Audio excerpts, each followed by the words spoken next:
So in the book, Uplifting Service, you talk about on page 61, you talk about, this paperclip moment in terms of an organization. And I kind of come back to that even in my career, that there were certain moments that I've seen with different organizations where you either have the opportunity to shine or not. Right. And leaders have to choose.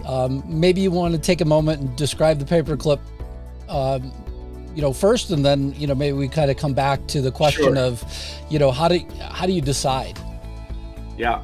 And by the way, for those who are interested, if you go to YouTube and you type in my name, Ron Kaufman, and you type in either paperclip or what's my coin, because these are two sides of the same issue. And what they're both speaking to is there are very small things that you can do that can actually send out a very clear message without having to write memos, without having to change company policies, etc. The paperclip story is one where it was Konosuke Matsushita visiting a factory that had cleaned up, in anticipation of his arrival, rolled out the red carpet, and he was a fanatic for housekeeping.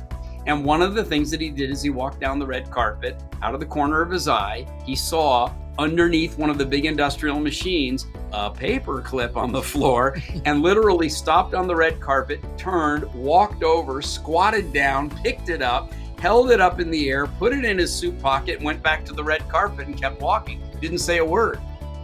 Shocked the heck out of everybody, and boy, did they get the message. Yeah? Right. So there are little things like a PS in an email to a supplier. It simply says, PS, I just want to say thank you for being one of the organizations that we count on to help us be successful with our customers. It could be a customer has a complaint, you're sitting in a meeting with some of your team members, and you don't roll your eyes and say, oh, that guy, right? You instead are the one who says, let's look at this again from fresh eyes, yeah, et cetera, et cetera. So just the power of a small gesture can be leveraged quite significantly. And I think all the more so in this particular era where so many of our normal practices have been disrupted.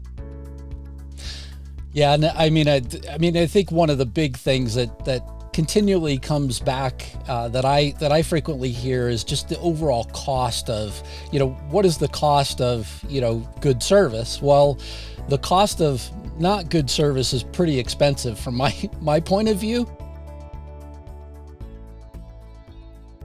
Thanks for watching this video. Your dedication to serving better and caring more makes the world a better place for everyone.